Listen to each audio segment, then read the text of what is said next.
everyone, and welcome back to my Sunday 9 p.m. live video. Okay, so today I'm going to talk about a topic that was requested by you, and this topic is a very interesting topic, and there are many aspects that we need to talk about. So this lady asked this question: if she's 45, can she get pregnant? In fact, this is a question I often get in my clinic as well. Either women who just got married or women who already have kids, but somewhere in their mid-40s or early 40s, they suddenly have this question pop up to them again, and they will come to me and they will ask me, "Doctor, is it okay for me to get pregnant?" To tell you the truth, my oldest pregnant patient I had in my clinic is 55 years old. 55 years old. And she was also very worried before she walked into this journey of actually getting pregnant. But it went on smoothly at the end and she gave birth. And I was always telling her, don't worry, chill, there's no problem. And it was very smooth sailing. And the baby is now, I think, about 5-6 years old now. So the oldest patient I have is 55. But when you look at a world record, we see people in their 60s also getting pregnant. So at 45, can you get pregnant? Of course you can. But there are a lot of things you need to think about. So I'm going to talk about before getting pregnant, during getting pregnant, and also the birth. So I'm going to talk about what happens to a 45-year-old that's different from those who are younger. First thing before you get pregnant, the fertility aspect. Not all women are still fertile at 45. There are a few things that we need to consider whether you're still fertile or not when you're 45. The first thing is your egg reserve. Your egg reserve. So to know your egg reserve, there is a special test called the anti-Mullerian hormone. In short, we call AMH. This is a blood test that you can always do. Anybody can do. And by looking at this blood test, we'll more or less know whether your egg reserve is still good or not. So the first thing we need to consider is regarding your egg reserve. So if your egg reserve is still good at 45, I'm sure you can still get pregnant. But if your egg reserve is already low, then your chances of getting pregnant is not impossible. Trust me, it's not impossible. I have many people with very, very low AMH as low as 1 or less than 1, but still manage to get pregnant at whatever age they are. So it's difficult, but it's not impossible. There are ways to solve that problem. There are ways to solve AMH problem. I still remember this one lady with an AMH of something like 1.2, and she's like 45, 46 when she came to me. And she was really very negative with her chances of getting pregnant. She kept questioning me, do I have a chance? Do I have a chance? Because when she looked at her report and when she Googled it, and then she feels very depressed because the result is so low, and she knows that the chances of getting pregnant is not high. Then I told her, if everything else is okay, you may need some medication. So that was what I did. We gave her some medication, some hormones, some clomiphene, and she conceived and she gave birth. She conceived not long after she saw me. She was only on the medication less than a year, somewhere between 8 to 9 months. She got pregnant and she gave birth. Okay. So AMH, number one, it tells you roughly your egg reserve. It tells you roughly your chances of getting pregnant. But sometimes when it's very low, it's not impossible, but maybe you need help. That's why you have us gynaes to help you, okay? Then the second thing about 45 years old when it comes to getting pregnant is the health of your uterus, your ovary, and your tubes. So as I mentioned many times, women who have never had children before tend to have more problems with their uterus. Or if you have not had children for too long, you tend to have more problems with your uteruses, like fibroids, cysts, endometriosis, polyps, all coming in. But not necessary. There are some women who are still very lucky with none of this problem. The lady I mentioned just now, who came to me, just married, 45 years old, AMH low, her uterus was perfect. When you scan the uterus, it was perfect. There was no problem. So between 8 to 9 months, she conceived. Then I had another case, also around 45 years old, never got pregnant before, but married for a long time, 5-6 years. There are multiple problems. Not that she never got pregnant before. She got pregnant, and then she got ectopic pregnancy, and then pregnant again, and then ectopic pregnancy. And then she went for IVF because her egg reserve was so low, her AMH was so low. Her IVF did not succeed when she came to me. I found out she has endometriosis. I solved all her endometriosis by doing a surgery. And she got pregnant. She got pregnant twice. Twice at the age of 45. So even though your AMH is low, you can still get pregnant. But you still need to think about what about the health of your uterus and ovaries. So the health of your uterus and ovaries can still be affected at that age because it may not be so healthy. But it's not impossible. You can still do something to make it healthy back. Just like recently, I also had one case. Very extensive endometriosis and fibroid. But she's 46 and she just got married. I mean, when she came to see me, who am I to say that? Forget about it, you can't get pregnant, just go on with life. Who am I to say that, right? She just got married, she wants to have a baby. We definitely want to give her the best chance of getting pregnant. So I told her, since you've been trying to get pregnant for a certain period of time and you're still not pregnant, for people who are in the 40s, we don't ask you to wait 5 years, 6 months to 9 months, if you're not pregnant, we need to move on. You need to do something else. So in her case, we did a surgery to remove her endometriosis, to remove her fibroid. I just did it last week, and hopefully she will conceive soon. So the first two things about getting pregnant that you need to think about is whether you can get pregnant or not. So if you can get pregnant, what else do we need to think about? So just now I talked about egg reserve. Egg reserve, we're only talking about quantity of eggs. But that is not our only concern. Other than quantity, we need to think about quality. So when we look at quality of eggs, why do we want to look at quality? Because we know that most of the good eggs would have been released at a much younger age. So when you have lived until 45, you actually don't have many good quality eggs anymore. So when you don't have good quality eggs, what are you worried about? Number one, you worry about miscarriage. Miscarriage rate is very high. I would usually tell people 50%. 50%. So you have to be ready to face it. That's why there are many women who are very fertile, I would say. They've got many children. But suddenly in their 40s again, they're thinking, maybe I want to get pregnant again. Maybe they still don't have one boy or one girl, So some people, even in their 40s, they want to get pregnant even though they already have so many kids at home. So whenever they ask me, doctor, is it okay to get pregnant? My answer will always be so simple. Yes, can. But if miscarriage, don't cry. That's what I always tell them. Miscarriage, don't cry. Because that is expected out of you. Why? Because 50% miscarriage rate, or what do you think? 50% miscarriage rate. The chances of getting it so high. So you need to be able to accept miscarriage and move on. Women who want to get pregnant in their 40s, they have to be mentally prepared to face miscarriage and move on. That means you get miscarriage today, you sort it out, 2 months later, you get pregnant again. That's it. So simple.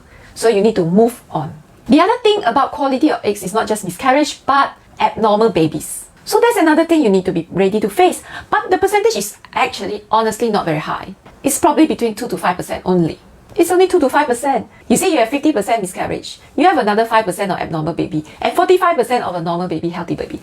So if your baby actually never miscarriage, the chances of actually having an abnormal baby is actually only 5%. So it's actually not very high. So if you think you want to take the chances, go ahead. Even for this, we have ways to solve the problem. If you worry about miscarriage, if you really worry about miscarriage, go and do IVF. Because in IVF, we choose the eggs. We choose the eggs. We choose the babies. So we only give you if it's healthy. So that's one of the ways.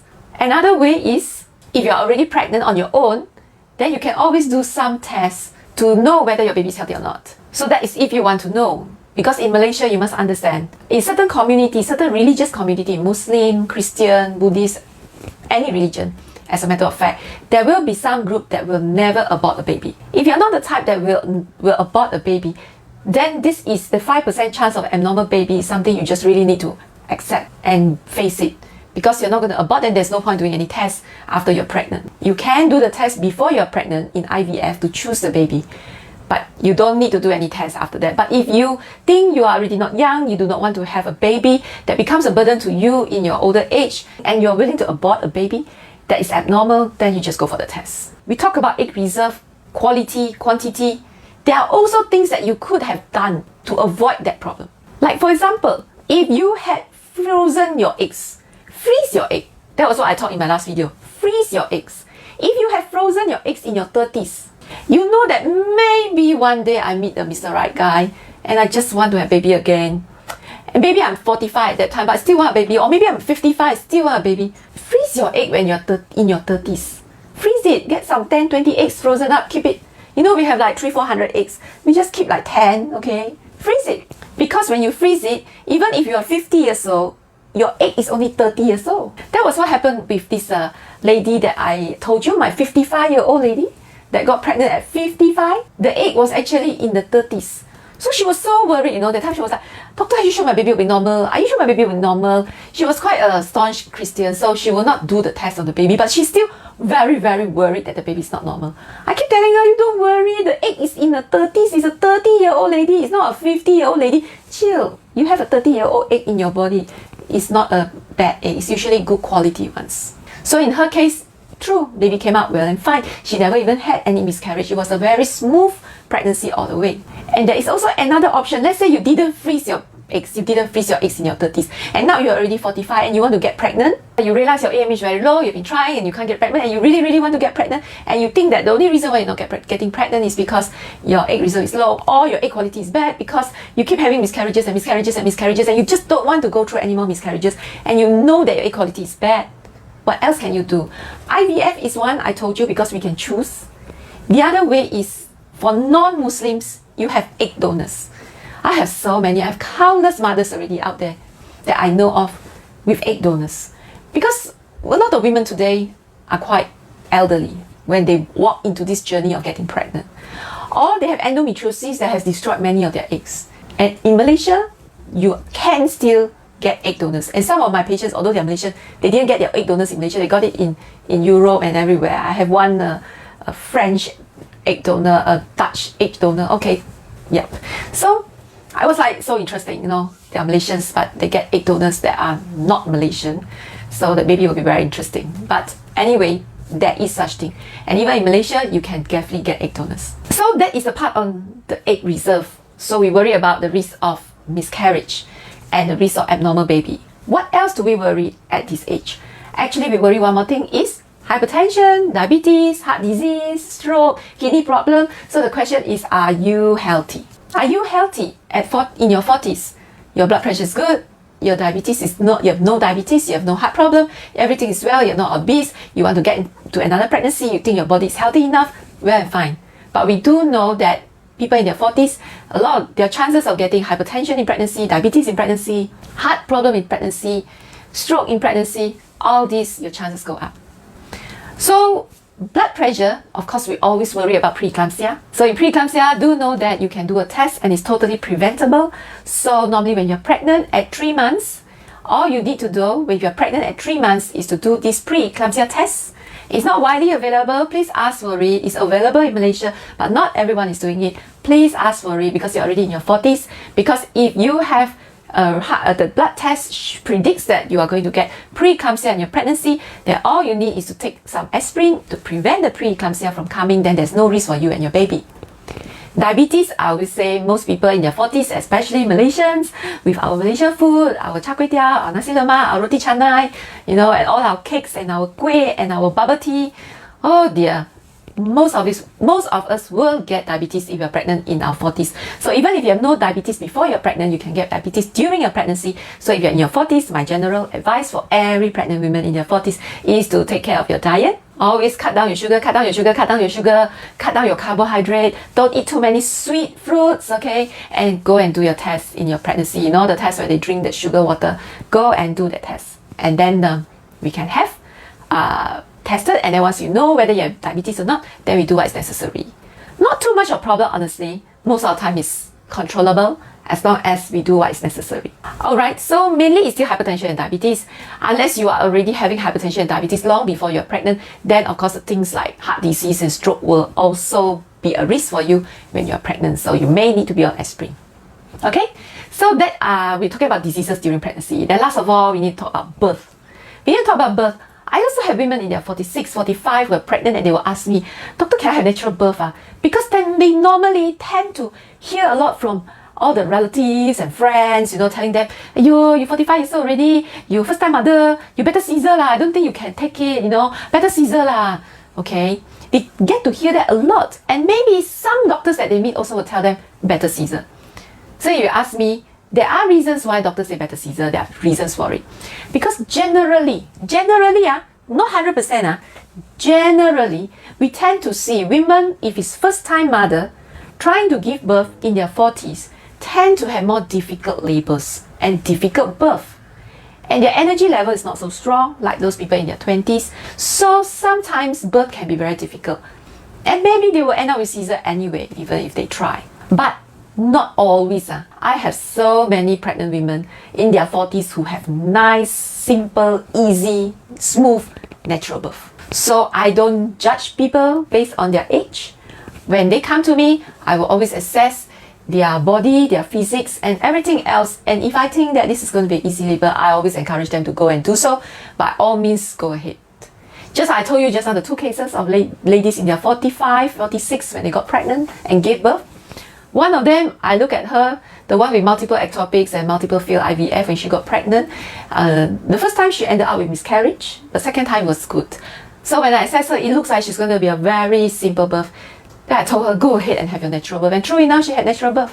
Then the other one, which just have low AMH, no other problem, who conceived 8 to 9 months. But unfortunately, this lady also very tiny, and when we assess, it looks like it's going to be very difficult. And when I counsel her, I didn't force her, but I did inform her that it's not going to be easy, but if you want to try, I will still encourage, I will still support her. But she opted for Caesar. So I mean, there's nothing wrong to do the Caesar, but there's nothing saying that in your 40s you must go for Caesar because your birth is going to be difficult and complicated. No, not really. So we can assess you, look at your passage, look at your baby size, look at your pelvic size, and look at you in general. How fit are you? How healthy are you? And many women in their 40s can still have very easy birth. So we cannot actually judge a person whether easy birth or difficult birth based on their age, but we have to look at everything in general. So for some of you who have been seeing me, you'll know that that's what I do nowadays. 1 month before your birth, I will assess and say whether it's easy birth, difficult birth, and I can more or less tell. If it's an easy birth, I don't care about you. I don't even want to see how you birth because I know it's not going to be a problem anymore. But it's only the difficult births that I will usually discuss with you, what are the things you can do to prevent a Caesar. I mean, that's what I do nowadays. To prevent the Caesar is what I do. Confinement, any difference between whether you're young or old? No difference. Okay, so that's all you need to think about. Okay, for those of you who have missed my previous video about women's health in their 40s, who have missed my previous video on how to prevent hypertension and preeclampsia in pregnancy, please go to my YouTube channel. Yeah, my YouTube channel is Dr. Tan City Clinic. Dr. Tan City Clinic, go to my YouTube channel. Please subscribe, please like my video, and please turn on the notification button. Okay, go there, there's so many videos there. You just go and browse through everything and see what that's relevant to you. Just go through the videos, yeah? And that's all for tonight. Thank you and bye-bye.